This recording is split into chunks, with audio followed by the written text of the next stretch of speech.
Ladies and gentlemen, good evening and welcome to Q1 FY26 results conference call of Bajaj Auto Limited. My name is Avirat Jain and I'll be your moderator for the day. As a reminder, all participant lines will be in the listen-only mode and there will be an opportunity for you to ask questions after the initial remarks from management. Should you need assistance during this conference call, please signal an operator by pressing star then 0 on your touchtone phone. Please note that this conference is being recorded. I now hand the conference over to Mr. Anand Newar, Head Investor Relations from Bajaj Auto Limited. Thank you and over to you, sir. Thank you, Avirat. Good evening, everyone, and thank you for joining us for the call today. Welcome to Bajaj Auto's Q1 FY26 earnings conference call. On today's call, we have with us Mr. Rakesh Sharma, Executive Director, and Mr. Dinesh Thapar, Chief Financial Officer. We will begin our call with the opening remarks from Rakesh on the business and operational performance for the quarter, followed by Dinesh, who will take you through the financial highlights. We will then open the forum for Q&A. Over to you, sir. Thank you, Anand. Good evening, ladies and gentlemen, and thank you very much also for joining us. I think this time we are having the call at a decent time, so I'm sure you will give us some credit for that. Yeah, I'm delighted to say that financial year 26 has commenced on a strong note with the overall performance in Q1 delivering a robust set of financials. We closed the quarter with a top line of over 12,500 crores, EBITDA of almost 2,500 crores, and a PAT of approximately 2,100 crores. These results were delivered against a backdrop of a volatile and intensely competitive environment. The quarter for us was powered by several top-notch performances. In exports, actually we achieved the highest ever retails outside of Nigeria, and in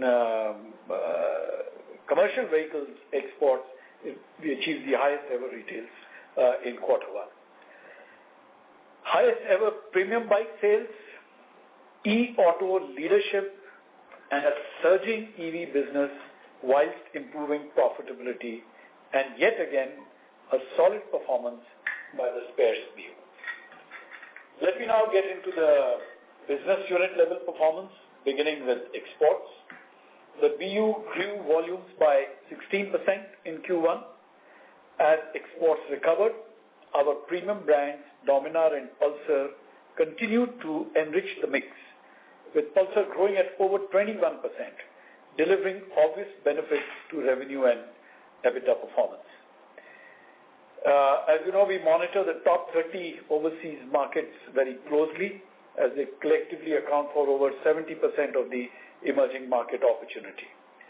Of these top 30, 25 markets, the industry grew collectively by 17% in Q1, signaling a continued revival.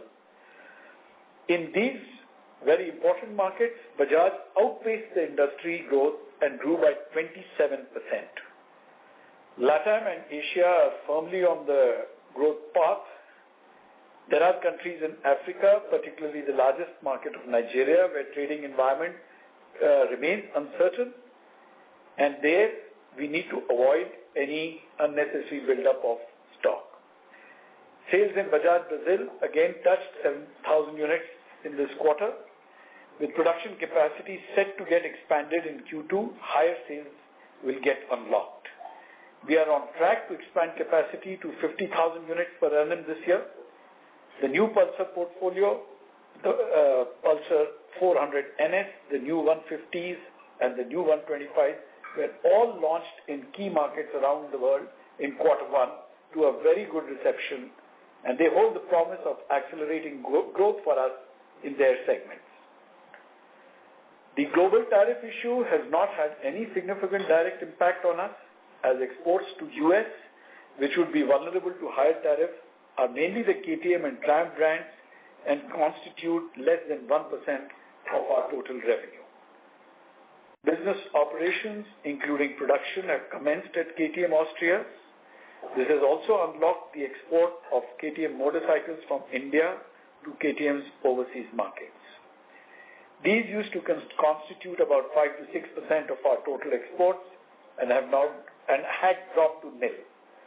Given this performance of the emerging markets, our strengthening competitive position, and the return of KTM exports, overall, we expect to continue to maintain the growth tempo in the coming quarters at similar levels as has been achieved this quarter and previously. Now coming to domestic motorcycles. The motorcycle industry performance in quarter one on a YOY basis was flattish, though slightly better than the YOY performance before. The 125cc plus segment continued to perform better than the 100cc segment. Geographically, the southern and eastern parts of the country declined. The west was flattish, while the north and central regions grew. Advancement of monsoons and high levels of inflation, particularly in big urban areas, dampened the industry performance. Through the quarters, we've witnessed strong tactical countermeasures by all companies, particularly in the entry-level segment. Our approach in Q1 continued to differentiate between segments. Given the slim profitability of the entry-level segment, our tactical actions were underweighted in the segment, resulting in a loss of market share of about 2 percentage points compared sequentially with Q4. As stated previously, our strategic focus has been and is the 125cc plus segment. Here, we had experienced a loss of market share in the period of Q3 of the previous financial year and early parts of Q4.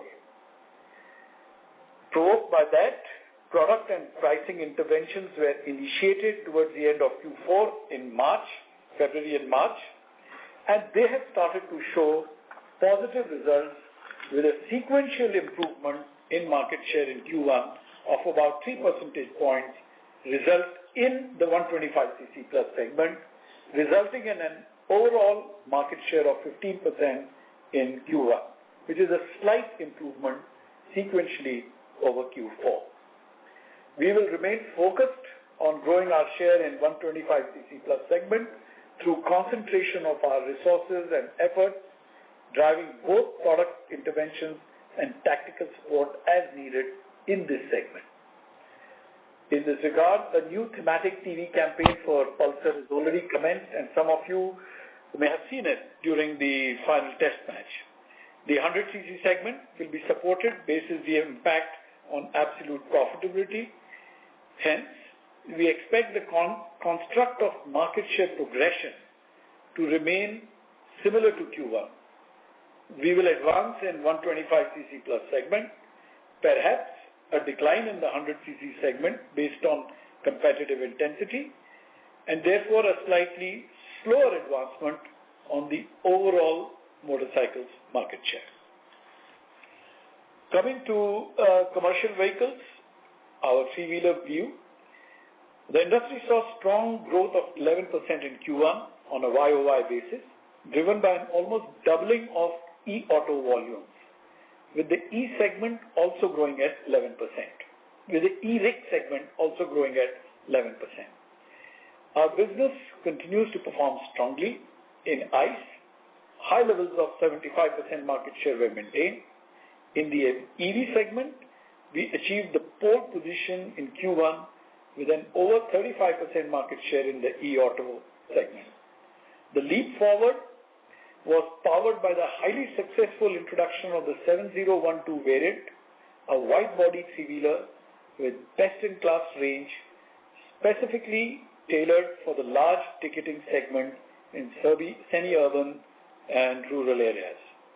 This has lifted both the ASPs and profitability of the EV segment beyond the ICE segment in three-wheelers.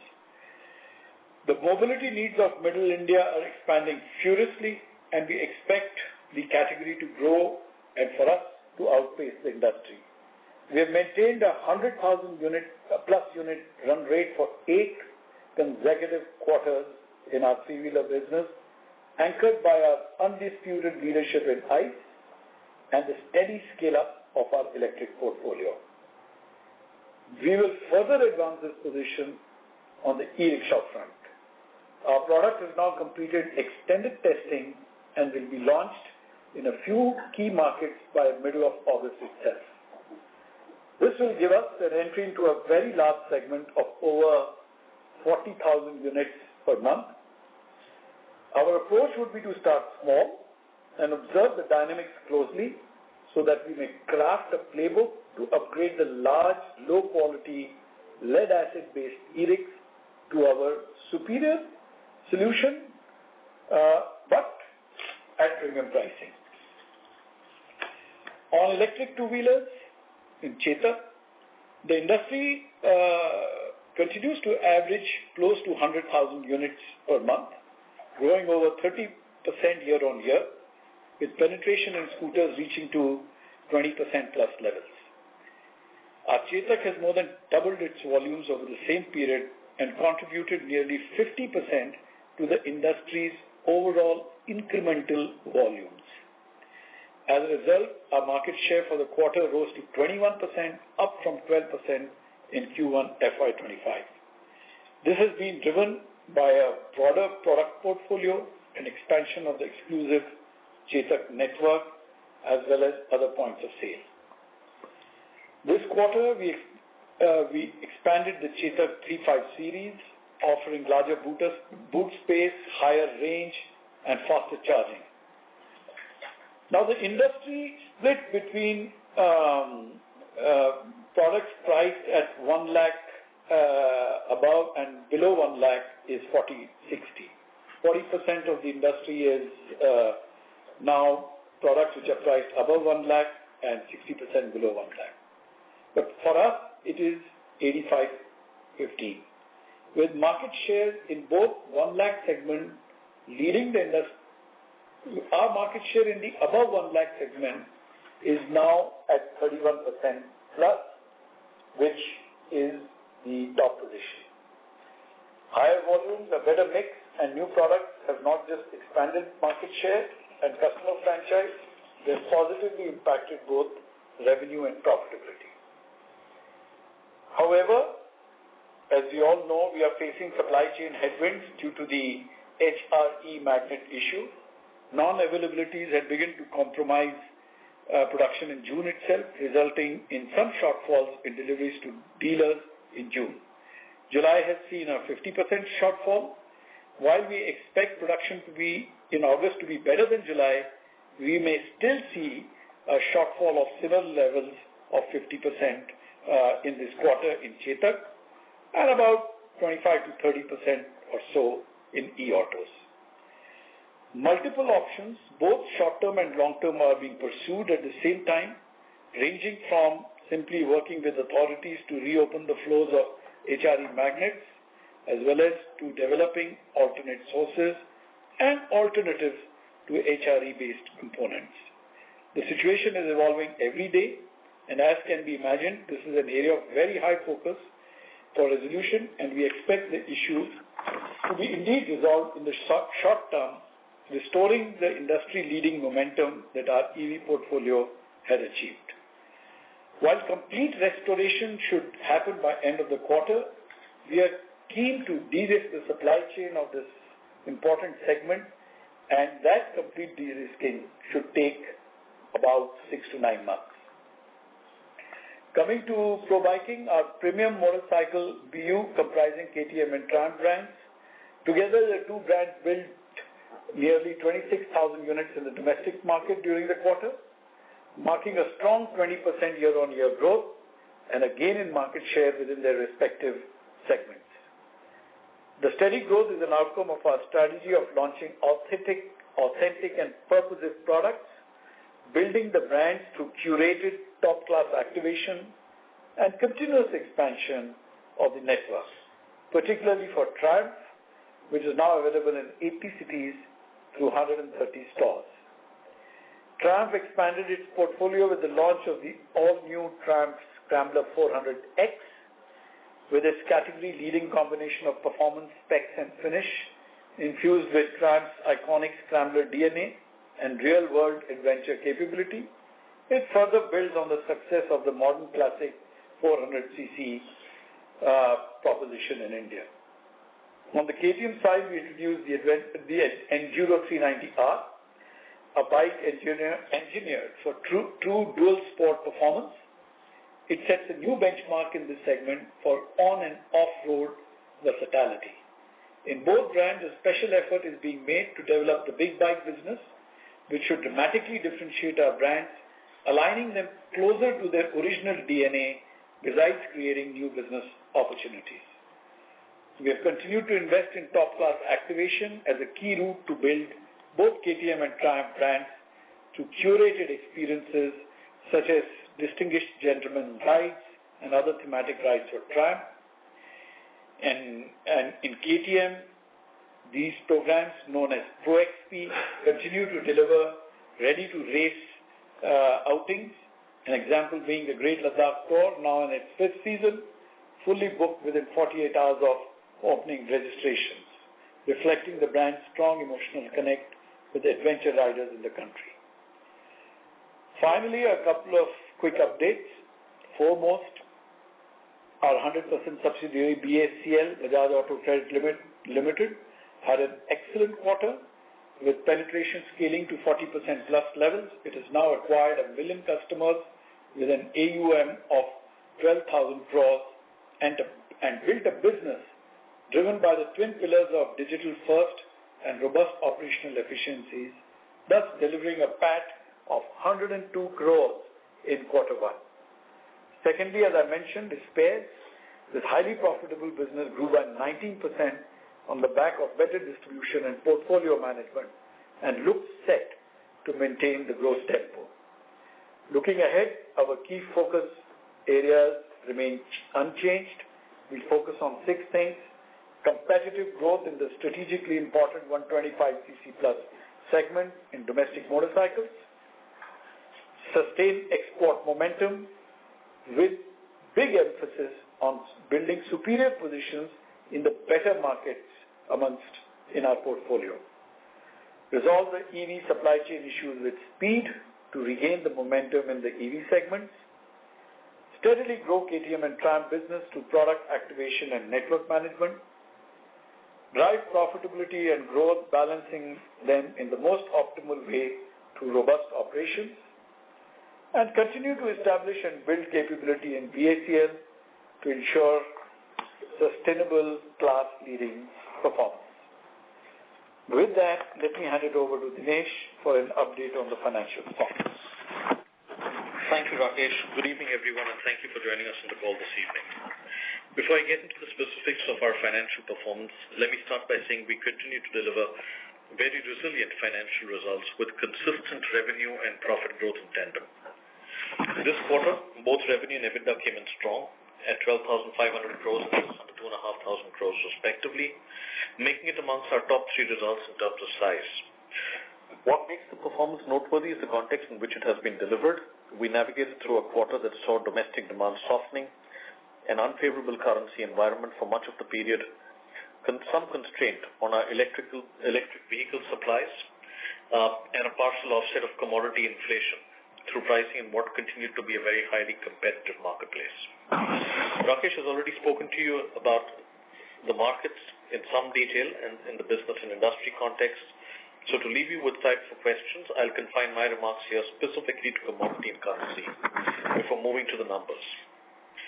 As you may recall, in our May earnings call, we had indicated that given the dollar weakness, the INR was getting stronger, and therefore foreign exchange realization was emerging to be a headwind for the quarter. We had closed at that point of time quarter 4 dollar realizations at 86.5. Through April and May, realization dropped even further to 85.5 and 85.2 respectively, in keeping with the update that we had shared with you. However, the trend reversed somewhat in June, with realizations firming back to the 86 cents.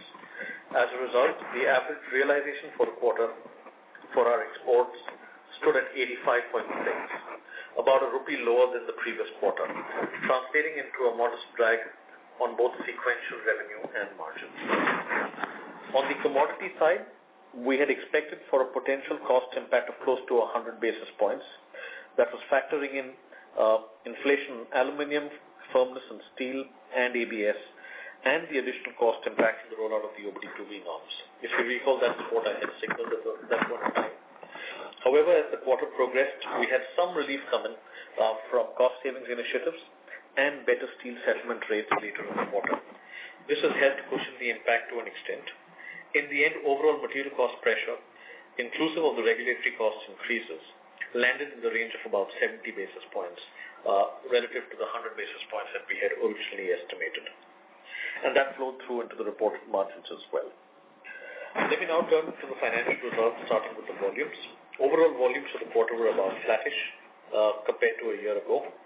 Much of the revenue growth, therefore, of 6% has come from mix. Underlying this is double-digit growth on premium motorcycles, commercial vehicles, and Chetak, which has driven the highest ever quarter one revenue on the domestic front. And this is more than made up for the domestic motorcycle performance, which although has improved over the previous quarter, has had a subdued effect on the overall enterprise growth. Exports continues to be a story of recovery and resurgence. Even though volumes are still 20-25% lower than their FY22 peak, the revenue from exports has reached an all-time high. This is the result of better realizations coming in from the dollar and a richer product mix. Latin America, which we've been calling out for several quarters now, has continued to perform very well, and Africa, on the other hand, has trended upwards. Total realization on exports came in a tad north of 500 million for this quarter. Spares revenue closed at close to 1,600 crores, continued to grow very well, and has now gone past their earlier peak of the last quarter. The other notable highlight for the quarter was the continued strong performance of our electric portfolio, as seen over the past few quarters, where we gained leadership in electric two-wheelers. This quarter, we attained leadership in the electric three-wheeler category. Overall, electric vehicles contribute more meaningfully now, accounting for a tad over 20% of domestic revenue. And in this quarter, despite the fact that given the rare earth magnets issue that we had supplies only to the extent of 60% of our plans on E2-wheelers in June and 75% in electric three-wheelers for June month. That said, more importantly, with the recent launch of the Chetak 30 series, the new affordable variant, now the entire Chetak portfolio has made a shift to the new floor-mode battery platform, which essentially offers a far superior functionality, better performance, and much better unit economics over the earlier models. In all, our EV portfolio profitability has improved significantly from the red ocean we were once in not too long ago to now getting to EBITDA margin for the entire portfolio very close to double digits. So between electric two-wheelers and electric three-wheelers, the electric portfolio is now very close to double-digit EBITDA margin.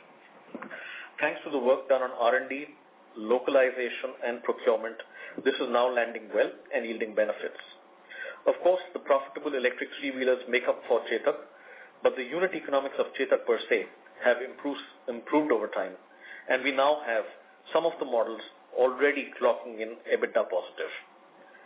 The drag at the enterprise margin level, therefore, has reduced, allowing us to expand now more sustainably.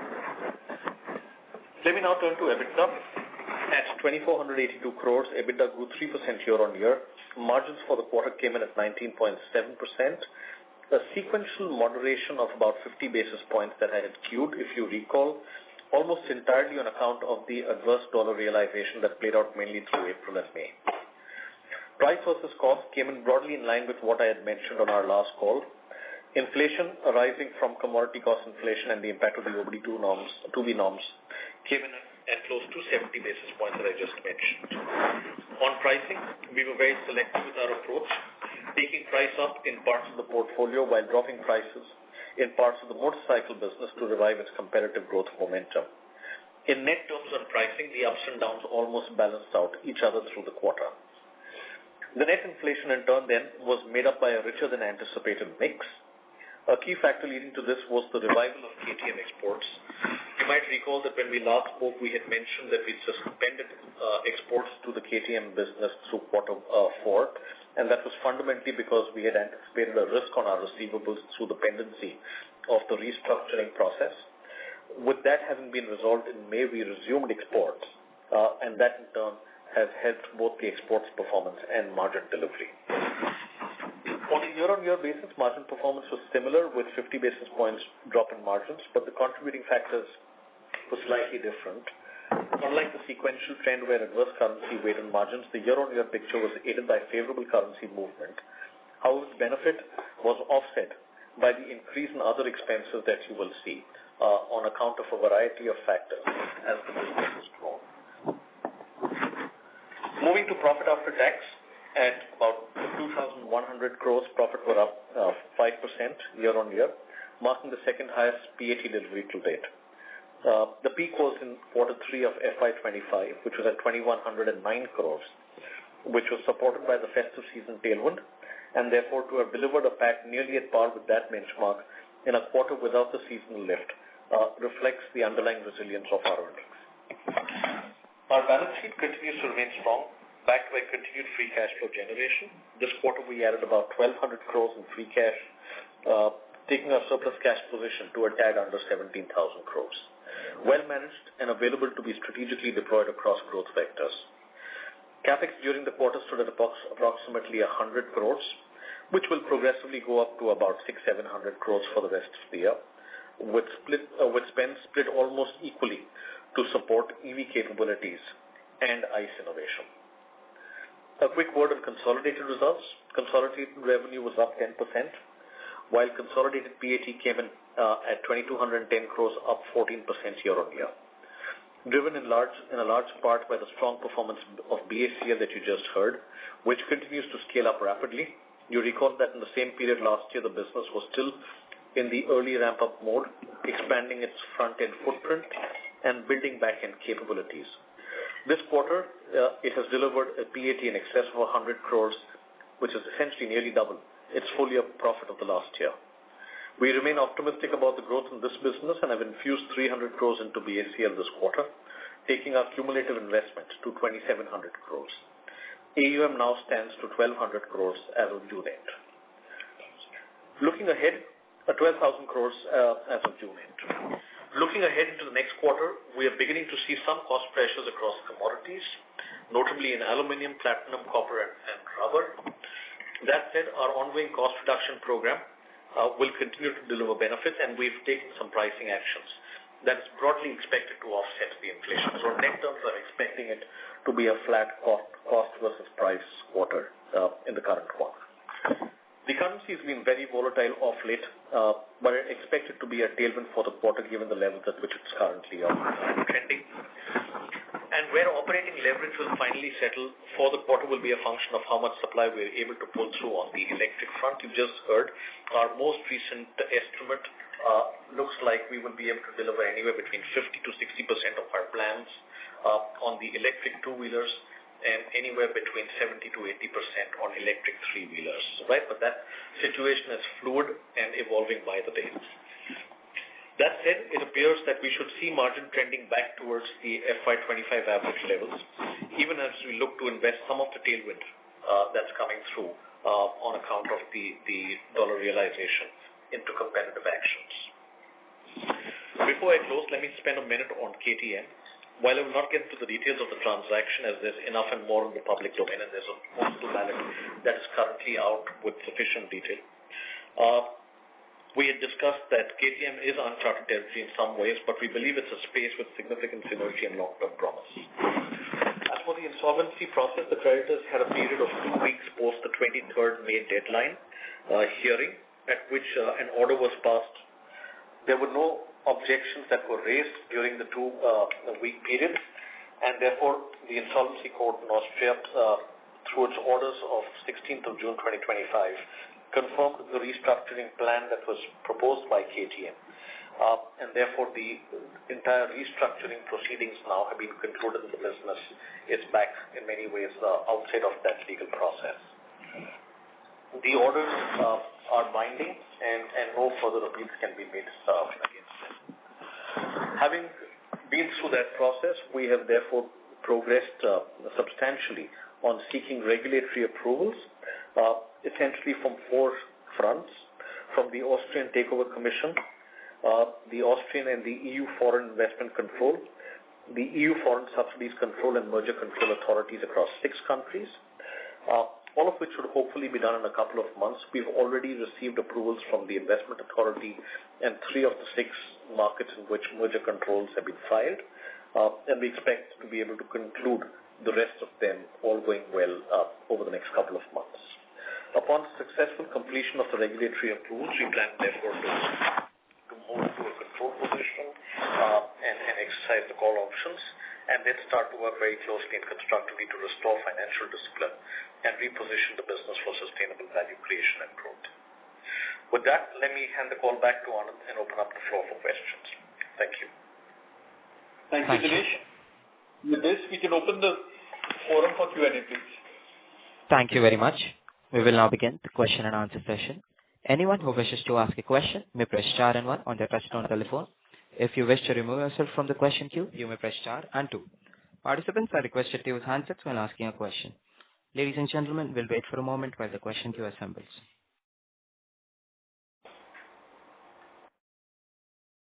The first question is from the line of Kapil Singh from Nomura. Please go ahead. Yeah, good evening, sir, and congratulations on a good performance for the quarter. My first question is on the domestic two-wheeler market. I would say year-to-date market has been a bit soft. So what is your understanding of, what is driving this weakness? Is it coming from urban or rural markets? And, what is your new launch pipeline for the domestic industry? So, for the last couple of quarters, you're right, the market has been flattish, if not slightly negative. Particularly in quarter one, after some good growth in April, which was driven by concentrated dates in the April and early May season period. I think one of the factors which is happening is the advancement of the monsoons. Usually, we never see monsoons in so many parts of the country in June. But this time, there's not just monsoon, but a heavy monsoon in many, many parts of the country. Secondly, there is no doubt that some parts of large urban markets are experiencing a greater slowdown than rest of the markets. And this is largely because of inflation. While I know that the overall inflation numbers are low, but relevant inflation like rentals, etc., have reduced the purchasing power, and we do pick up feedback from customers saying that they're postponing the purchase. They're not cancelling it. When we do loss sale analysis, we find that there are some postponements and which are ostensibly because of this reason. And thirdly, as we come closer to the season, I've noticed that the tendency to postpone purchase to the festive time becomes accentuated, because that's the consumer behavior nowadays. People they think that they will get better deals, and this behavior is shaped not just by us, but by actually by e-commerce companies, things like Black Friday sale type of stuff. So that shaped the consumer behavior to concentrate, to sort of sharpen the peaks during the festive. So these would be the 3 things. Now, how much is what is very difficult to what weight is there in each of these? What is very difficult to sort of separate out. But we start to get some real early indication from states which have the festive before anyone else, which is, Onam and South and Ganpati and West and parts of South. So we should see. But there is nothing structurally so wrong that merits, a negative outlook or anything. So I would still say, as we had said, that a 5 to 6% growth is certainly conceivable going forward.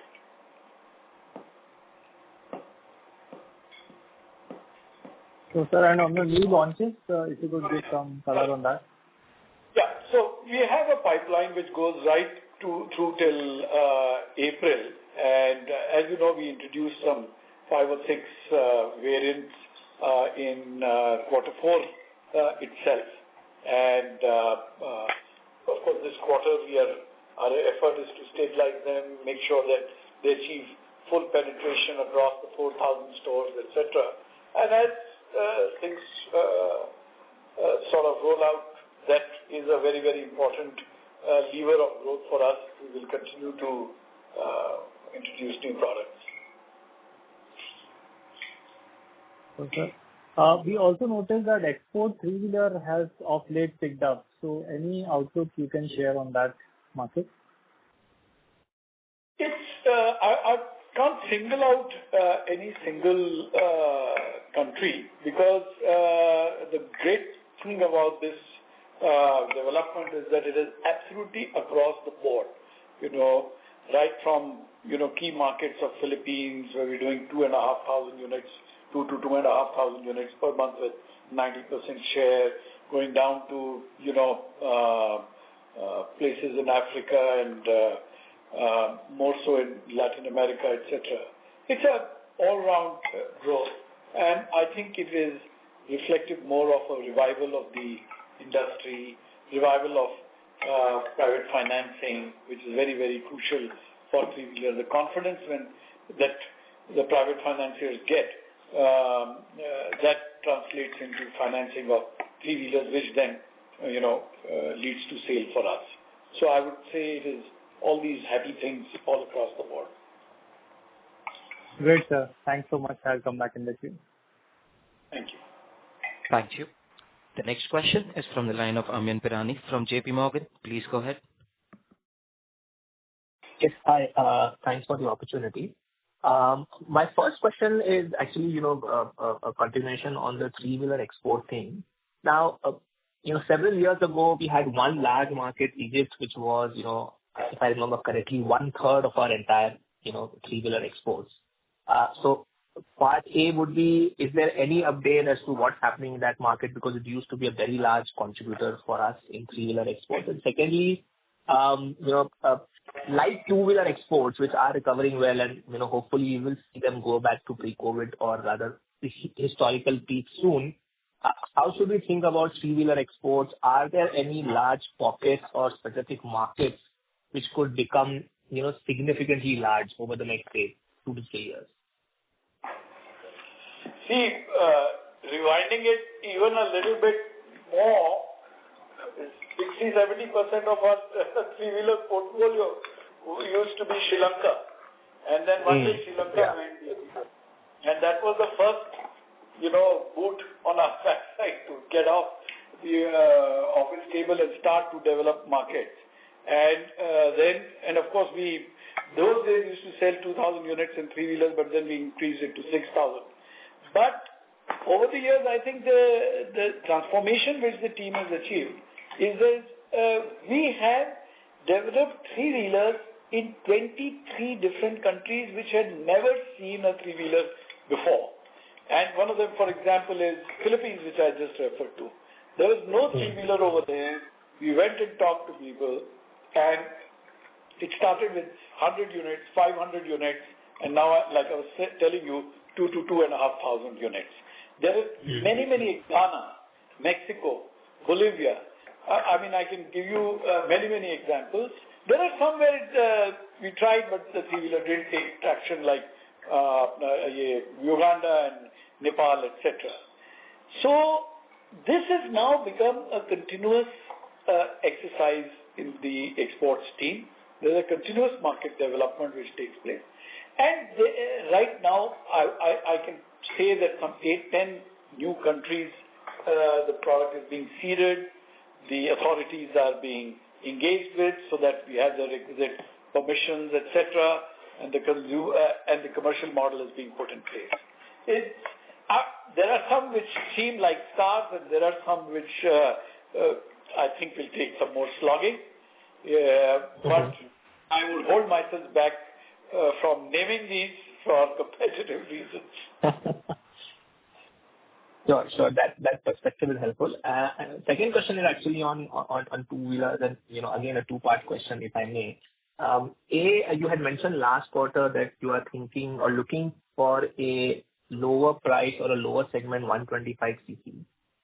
Is there any update on that? And, would that be a Pulsar or a non-Pulsar brand? And again, related question, we see that in the export market, it appears to me that more of your brands have had success, like a Pulsar is doing well, but a Dominar is also doing well. Obviously, KTM is there, but Boxer also does very well. Whereas in India, correct me if I'm wrong, we are becoming more and more Pulsar-centric. So, some comments there would be helpful. Yeah. So the first question, that project is very much on. We are early believers of the 125cc segment, even before it became big through the Discover 125, and then of course later on also when with BS6 and the other changes which happened of ABS at that time, we bet on the 125cc segment and extended the Pulsar brand and made quick entry into the top half of the 125cc segment. So we are believers in that. We also believe that the best way to take share in the 110cc segment in a profitable way is to upgrade the customer to an entry-level 125cc, and therefore work is going on over there, and we hope to present it to the market soon. And we'll, of course, talk to you about it. At this stage, I cannot say that whether it will be a Pulsar brand or it will be some other brand. I think most likely it will be a non-Pulsar brand. But, these are famous last words. Things can change closer to the launch time also. In terms of your observation of the brand portfolio in international versus domestic, that observation is correct. But the international markets are, by the nature of their structure, they are very varied. So you have from a Haiti and from an Angola to a Turkey, a high-paying Turkey and all that.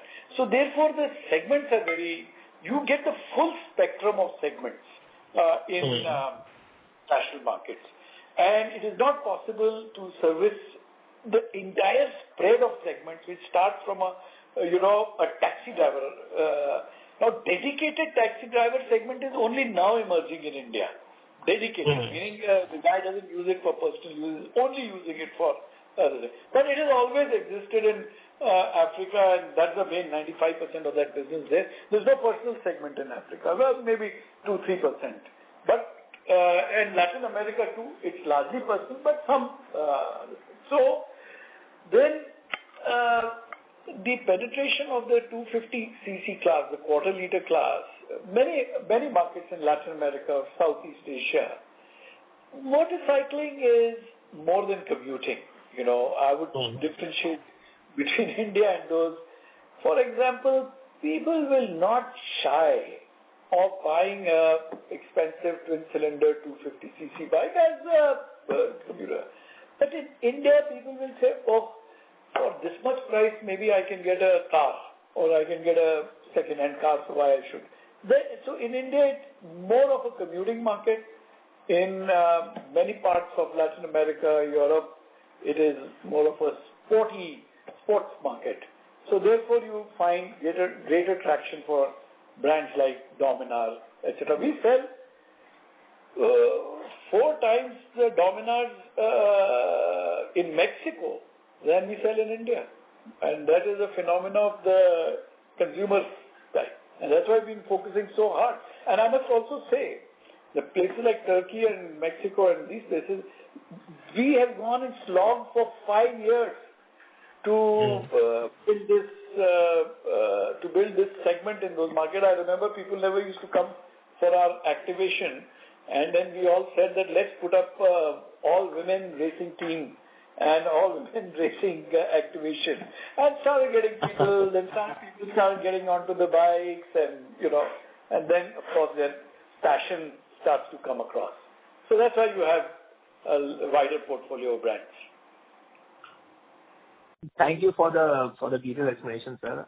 Very helpful. I'll come back in it. The next question is from the line of Aditya Jawar from Investec. Please go ahead. Yeah, hi. Thank you for the opportunity. So clearly a very good performance in export. It would be great if you can, throw some light on the Brazilian market. It clearly seems that from Horizon 3 market, it has moved to Horizon 1. What is our strategy to tap that market? Are the products, suitable with the flex fuel option? And what is our distribution strategy? What kind of volume we should expect in Brazil in 27, 28? That's the first question. Okay. Yeah, Brazil is, the top 5 markets in the world.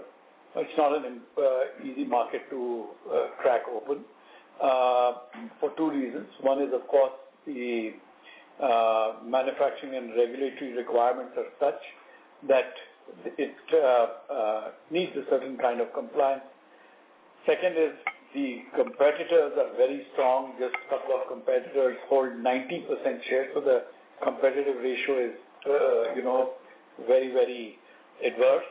And actually, another reason Brazil, as you know, is a very large country, much larger than India, and therefore distribution plays a key role. Demand is widespread, and distribution plays a key role. So viability of distribution is important, and therefore it's a long-term game. It's not something which you can walk in and start to build leadership, etc.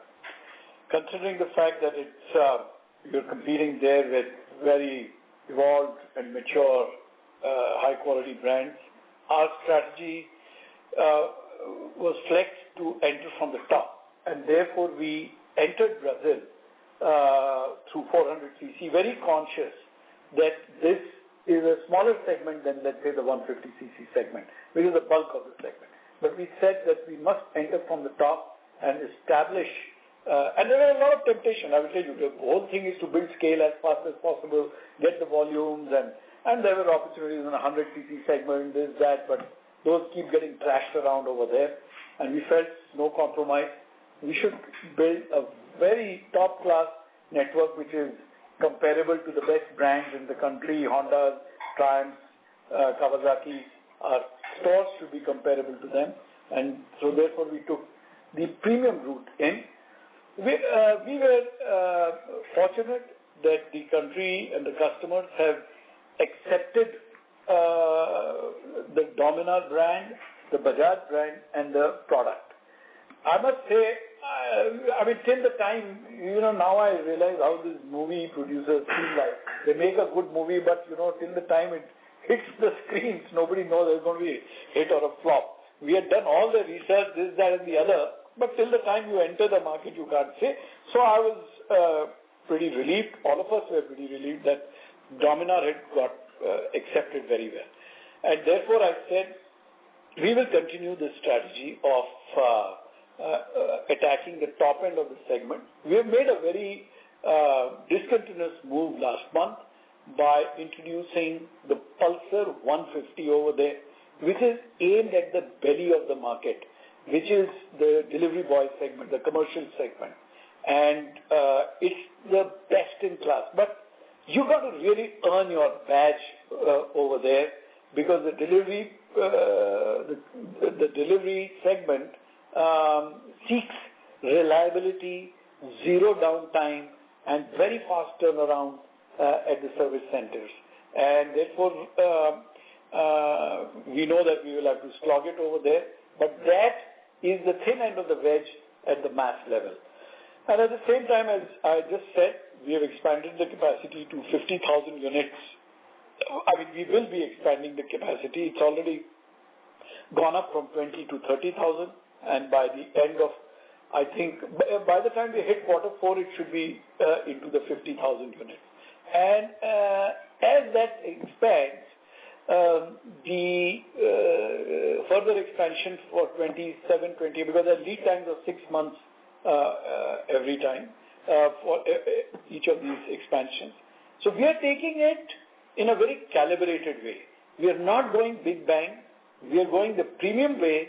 We are going calibrated way because we know that there are dealerships, vendors who are now getting reliant on us. So it's not going to be a sharp curve. And at the same time, we are ensuring that we deliver a positive P&L. And I'm very happy to say that, this quarter has been pretty good. We are in good green zone. So continue to expand the premium envelope, build distribution, and start attacking the mass segments now onward, and in calibrated way build the capacity 50,000 and then 100,000 in that manner. But step by step. Thank you. The next question is from the line of Pramod Amte from InCred Equities. Please go ahead. Yeah, hi. Thanks for taking my question. So I wanted to get your thought process on the expected regulation on ABS. How do you see it technically feasible, and also the supply chain, is it geared up to do the same, CBS versus ABS? Yeah,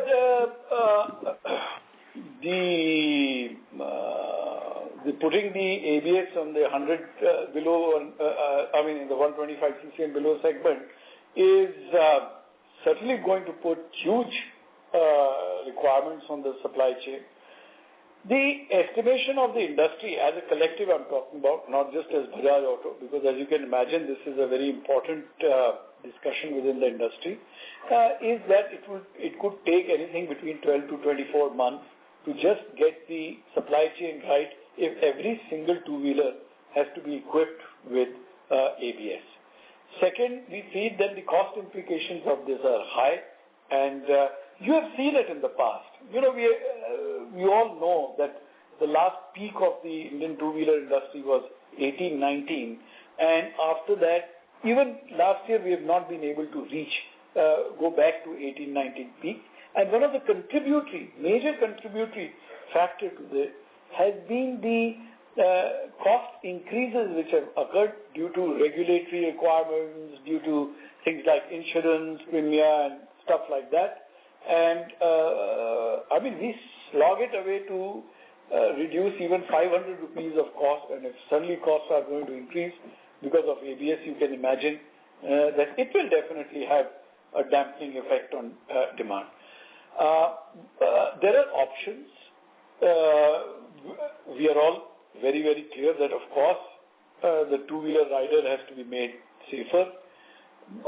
And the good thing is that the government is in discussion and dialogue with us on this, and have asked us for more data. What are the other options which are more effective as well as cost effective to deliver a more safe solution? And those dialogues are on as we speak, and hopefully there will be a good resolution to this, and then we will see. Then we see how exactly sort of it pans out. Sure. Thanks for that detailed answer. Second one is with regard to market share. Some of your new activations did yield a substantial wholesale market share jump in March and April. Then it drastically fizzled down as we got into May and June. Can you give some more color or depth what has gone slow in the recent? Is it sub-segment performance or the product responses have been slower to come through? Because it didn't ultimately reflect in the Vahan market share. So I wanted to get some more depth of it. I don't want to get into splitting the hair so much because you're right that the traction, every week the traction changes. And we are now talking about a band of 1.5% movement in a few weeks. It's very, very difficult to give you an answer. I'm also seeking that answer, frankly speaking. By the way, I'm not getting convinced that this is a precise answer from what I'm getting. Okay. For example, there's a complexity. There are weights in the market. The markets where we are, our market shares are the highest, which is generally, we are much stronger in the south. South has been in a little bit of a decline. But some part like Uttar Pradesh and all have been in very handsome double-digit growth. Now, one way to look at it is to separate out the weight of the market. So, so that has another implication. So, standing back and looking at it, I don't think that the product is an issue at all. Pricing here and there was an issue. There were certain gaps in our product. For example, we didn't have a single seat, which is very, very important for a commuter category. We had split seats in our higher end, in the Pulsar new series. So we brought in a single seat. That is giving us, we calibrated the price, equating it to competition in our high performance NS series. And that has immediately brought back the market. So there are these calibrations which are there. And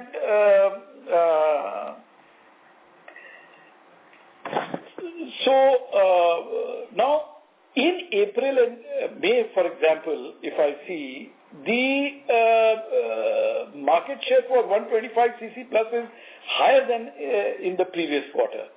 So I would rather wait for a couple of more months to see how the market share is moving. But from ground, the report is product acceptance is not an issue. The pricing is now well matched to competition. Activation is on stream.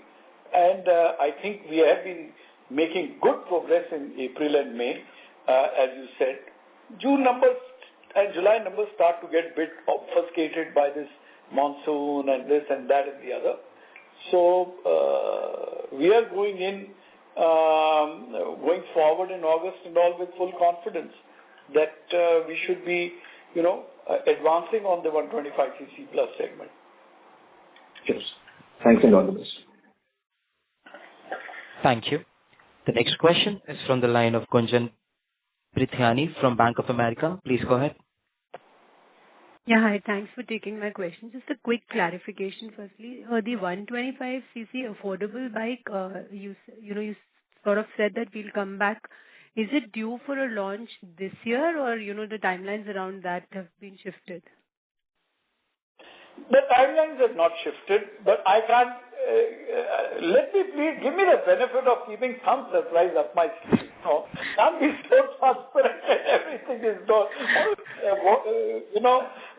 If these transcripts are not available, I would have told you, but I think I will just refrain.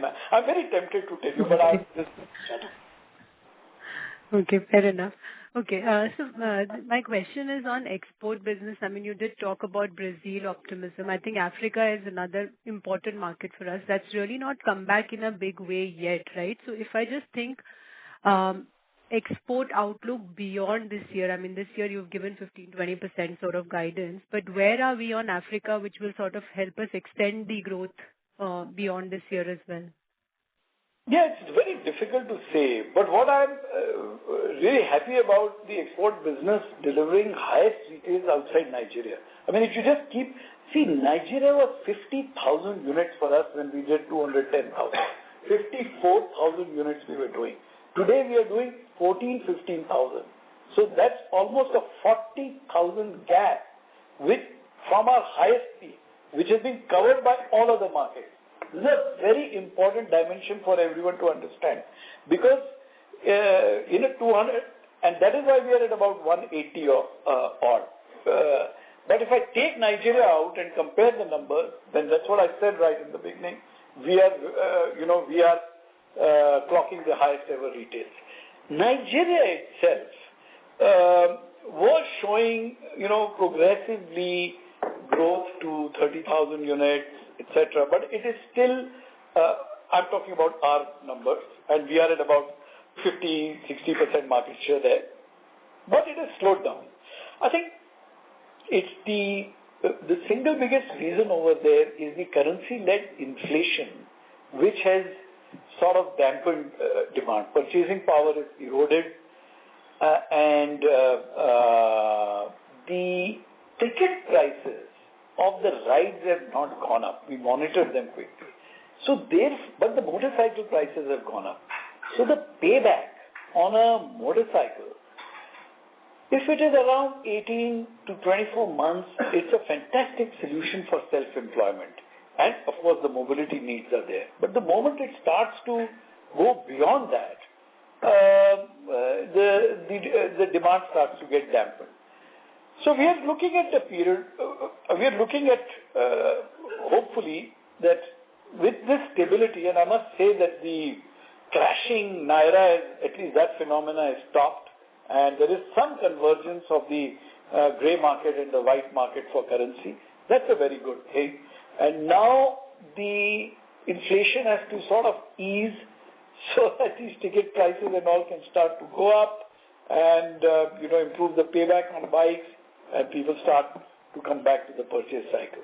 Now, exactly, those are the phenomena which have to play out. Now, exactly when this will happen, etc., we just have to wait and watch. But our policies don't overextend the exposure. So just keep controlling the business and be on top of it. We are trying to keep our flock of retailers together. There's no other company in Nigeria by far which has these networks spread like us of 600 to 800 retailers. And right now we are very, very keen that we continue this. At its peak it goes to 800, but we have 600. There's no other company with that footprint, and our objectives are those. And then as the market returns, we are confident we will get these. But it's very difficult for me to say. And you're very right in making the observation.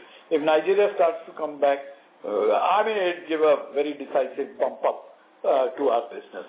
Unfortunately, there is no other market in the world which can shift the needle so dramatically in such a short period of time as Nigeria if it returns. Okay. And my second question is on the EV profitability comment that was mentioned in the opening remarks. Did I hear it right that you said that three-wheeler electric profitability now surpasses the ICE three-wheeler profitability? And some color on that, and this whole rare earth shortage, which thanks for calling it out so transparently.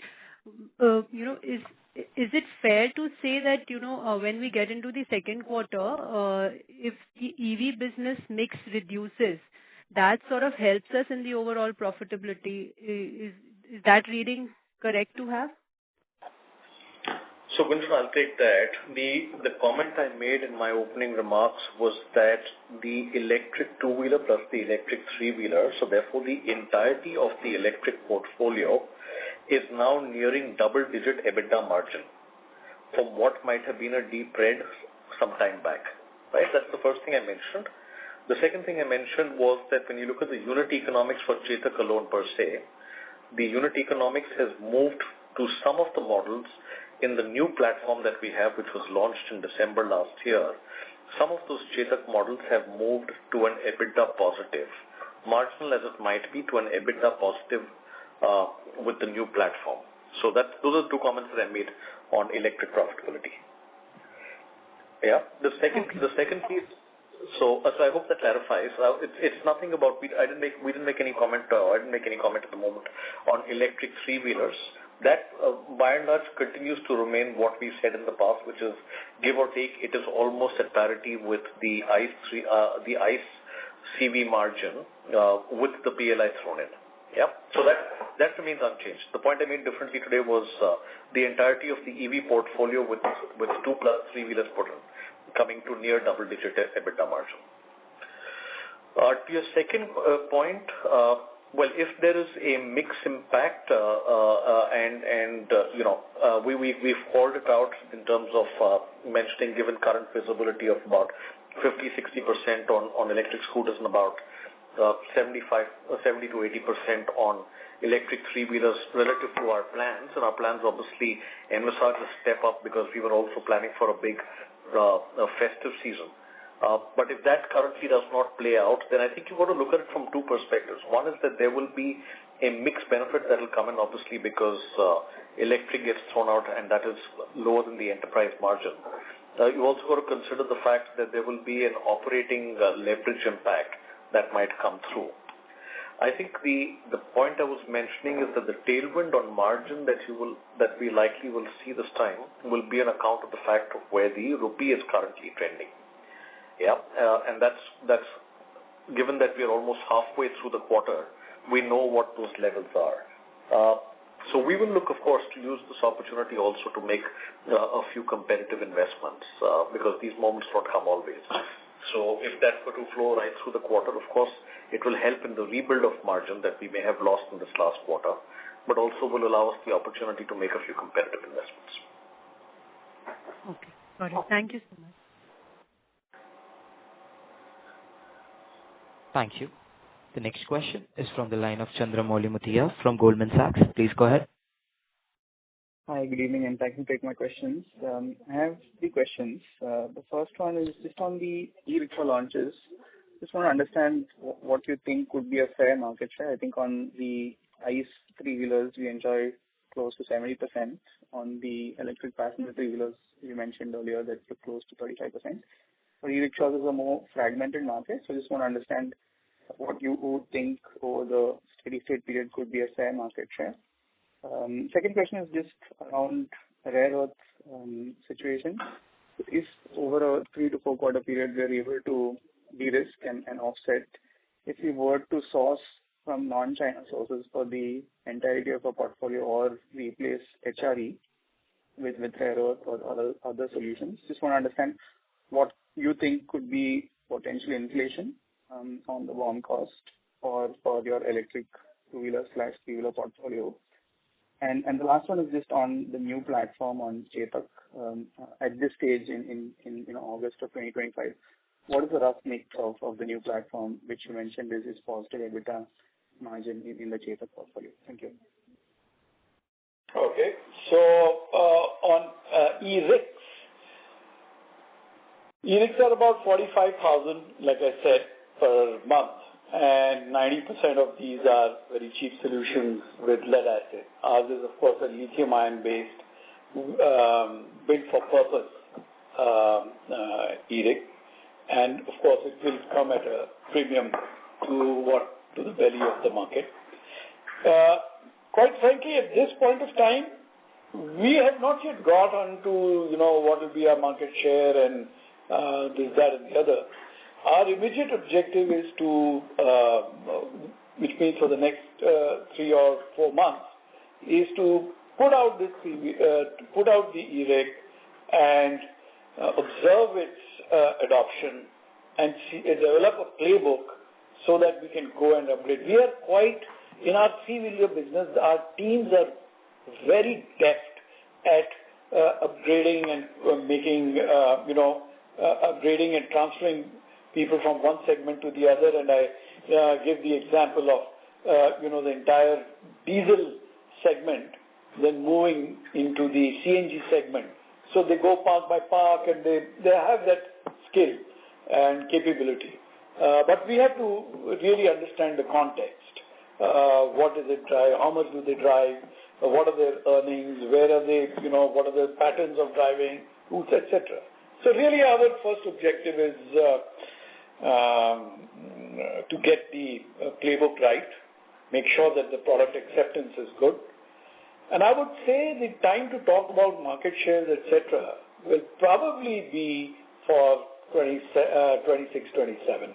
I would say that, of course, we will grow volumes, but I think the real scale-up phase will commence a bit later. Maybe, I don't know, February, March, or maybe April, May, or what, depends on how the next couple of months go. Your next question was on the HRE. Yeah. So there is, like I said, a set of 3 initiatives. One is, of course, to look at very simply replacing HRE with LRE based out of China.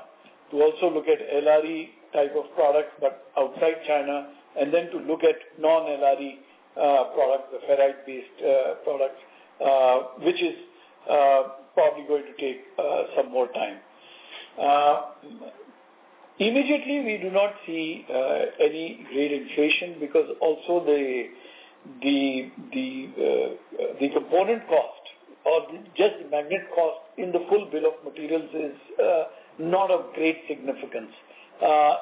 So we have to work out what will happen when it goes to completely different alternate sources. But we are not really very concerned about it, dramatically affecting the bill of materials. And then finally, you had asked about profitability of E2B. Yeah, just the Chetak new platform and what is the mix in electric two-wheelers? The new platform is now 85% of our total portfolio. Yeah, so I think, Chandru, your question was new platform. New platform, as Rakesh was calling out, is we had progressed with it. The last transition that had to happen was of the affordable variant, which is the one which sells for the 1 lakh and thereabouts. So with the launch of the 3001 that we've now put out, that completes the full transition. So the whole portfolio has now, with this launch, moved to 100% on the new platform, which is giving us the better economics, of which I mentioned that a couple of models on the new platform have already moved to being EBITDA positive. All right, got it. So if I could just clarify the models that are EBITDA positive, just trying to understand what that might be in terms of percentage share in our Chetak. I would not get to unit level profitability, but to tell you that it's the first time with the new platform that we have got to EBITDA profitability on a couple of them. Got it, that's helpful. And just want to check on BACL. What is the current run rate on quarterly profit after that? So BACL is now running a profitable book. Its profit for the current quarter is 100 crores. It's 105 crores on a book size of about 12,000 crores. I'm anticipating that we will end the year with a book size of anywhere between 18 to 19,000 crores, and you will clearly see the current run rate of profit being multiplied. So that's how it currently stands. Got it. Thank you very much and all the best. Thank you. The next question is from the line of Pramod Kumar from UBS Securities. Please go ahead. Yeah, thanks a lot for the opportunity. Rakesh, one question on the rural side, because rural has been doing better than urban as per most of the participants across categories. But at the same time, you're not seeing much of a revival in the 100cc demand.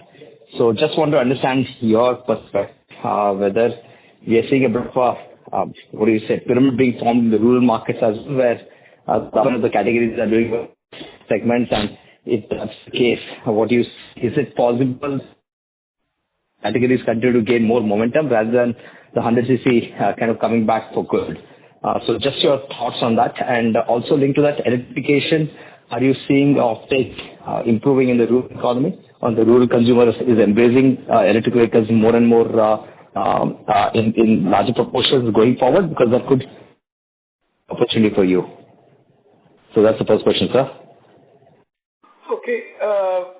I must say that your audio was a bit muffled, so I got a gist of what you're asking about. I hope I'm answering the right question. My understanding is correct. Yeah, there is a certain revival in rural demand, but we monitor. I would like to separate rural, frankly speaking, into two parts. One is deep rural and the second is rural. Deep rural, I would simply say, is those places which are got gram panchayats, and rural is, zilla panchayats and all. But panchayats, when a town or a village is run by a panchayat, we call it rural, and so that's and gram panchayats are deep rural. We find that deep rural is still struggling a little bit, but the other rural, slightly larger rural, smaller towns, particularly agricultural trading towns, are improving. The 100cc phenomena cuts across rural and urban. There are people. It's not that 100cc is only or largely bought in rural and not much bought in urban. That's not the case. I think that segment particularly in urban areas, that segment of our country is still very weak in the sense that it is returned, but their savings have not returned after COVID. And the things like rental inflation has become very, very high. People are trying to save money for buying a home and all that. And to some extent, the private finance companies are stricter with their norms in these areas, because there have been instances in many finance companies of, taking multiple loans, etc. So we see a little bit of tightening on the finance company front. So these phenomena are affecting the weaker parts of sections of our society, who generally tend to buy the 100cc. So I say that while rural is coming back, I'm not seeing so much of a shift in the relative growth rates of below, of 100cc and 125cc plus. I'm not seeing a convergence. So it's still 125 plus cc is outpacing the 100cc for the reasons which I sort of tried to describe. And Rakesh, on electric adoption of EVs, is it seeing any uptick in rural, and break it down for deep rural and rural market? Yeah, it is actually following the penetration of scooters, if I see. If you take a place, for example, like Bihar, where the penetration of scooters itself is low compared to, let's say, a Maharashtra, you will find that electric penetration is low. And why is scooter penetration in Bihar low? Because, it has more intercity travel. It has not as good roads, particularly in the interior areas as Maharashtra, which means that the smaller wheel scooter is not the right solution. There are less women riders in Bihar compared to, let's say, Maharashtra. All these phenomena partially drive the scooter penetration.